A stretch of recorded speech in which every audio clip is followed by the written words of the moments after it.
What's up, guys? Today, we're back with a super easy, no-bake, high-protein dessert recipe. That recipe? A delicious protein peanut butter fudge made with 6 simple ingredients you probably already have on hand. So let's jump right into it. To start this, you can do this first step in either the microwave or a stovetop pan.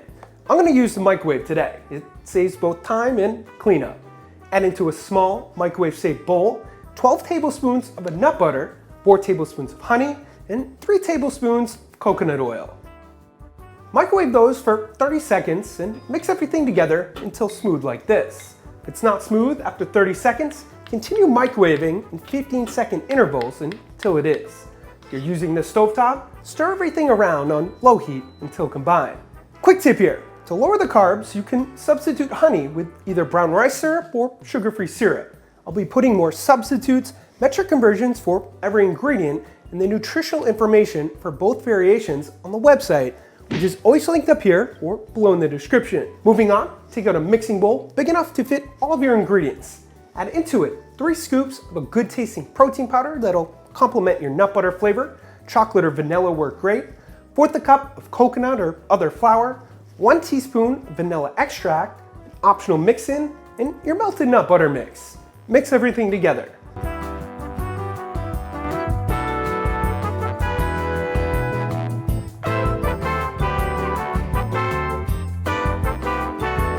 From here, take out some parchment paper and a pan or dish to put your parchment paper into.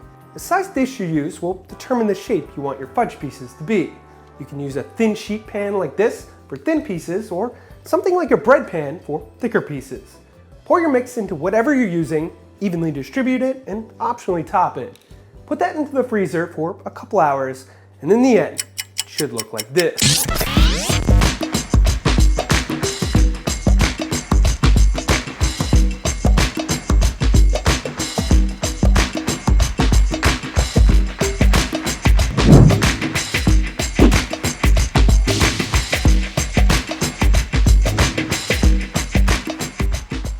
Couple tips for this.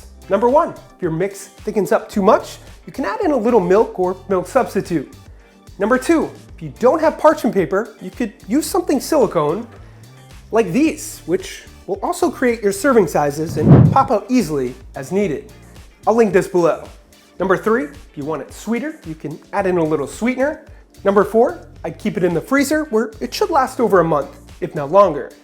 And number 5, remove it from the freezer for a couple minutes before eating it for the best texture. The winner of our last testing your guesstimating was bang! Congrats to you. For this week's testing your guesstimating, we're gonna go with this much protein powder. Guess how much you think it weighs in grams in the comments below. The first one closest to it will win either a shirt or shaker. 1 guess per person. With that said, thank you for watching. Hit that thumbs up button for more quick protein treats. Subscribe if you haven't already so you never miss a recipe. Don't forget to check out theproteinchef.co for all your healthy recipe needs. And of course, stay healthy.